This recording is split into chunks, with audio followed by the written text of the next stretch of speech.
Again आपका सवाल क्या है भाई? अगेन आपका सवाल है, अगेन आपका जो सवाल है बहुत इंपॉर्टेंट है, इसको थोड़ा सा ध्यान से देखिए। क्या पूछ रहा, बोल रहा है कि 64 समरूप बूंदे जिनमें प्रत्येक की धारता 5 माइक्रोफैराड है और मिला करके एक बड़ा सा बूंद बनाया गया है, तो बड़े बूंद की धारता क्या होगी? बहुत इंपॉर्टेंट भाई। इसको सवाल नंबर कितना है? सवाल नंबर 11 है। 64 गो बूंद है, पानी का जो बूंदा होता है ऐसे ऐसे करके कितना है? 64 गो है। यानी एन का मान कितना दिया हुआ? 64।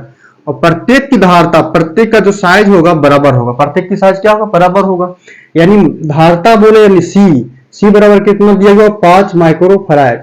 ऐसा सवाल रहे, ठीक है, क्या बोल रहा है कि 64 को पानी के बूंदे हैं, छोटा छोटा बूंदा है, और उसको मिला करके एक बड़ा को बूंदा बनाया गया है। तो बड़का का धारता कुछ अलग ना होगा भाई, इसका सी का मान तो अलग होगा। लेकिन ये छोटे छोटे बूंदे का जिसका प्रत्येक का साइज इक्वल है, इसका प्रत्येक की धारता कितना दे दिया है?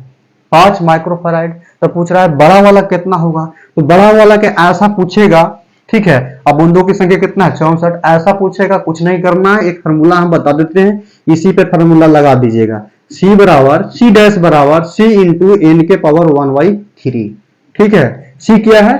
सी है बड़ा बूंदा का धारता, जो मिला करके बनाया जाएगा ना, उसका धारता इससे तो चेंज रहेगा, तो सी डैश लिख दीजिएगा।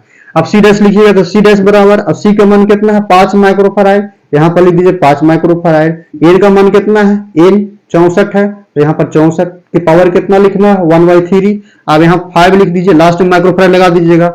4 को क्या कर सकते हैं? 64 को क्या कर सकते हैं? 4 गुने 4 गुने 16, चौको 16, 16 चौको 64, 1/3।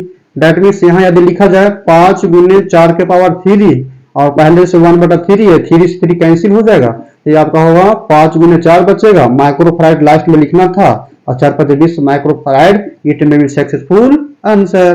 तो इस सवाल का जो आंसर क्या हो गया? इस सवाल का answer D is correct answer.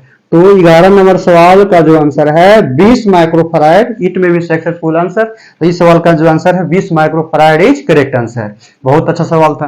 अब आपसे पूछता है कि 1000 पानी के बूंदा है और उसमें जो जिसका प्रत्येक धारता 5 माइक्रोफैराड है, तो बताइए कि समतुल्य धारता बड़ा मिलाने के बाद सी डैश का मान कितना होगा? इसको बना करके कॉमेंट में थोड़ा सा भेज दीजिएगा आंसर, ठीक है। अगेन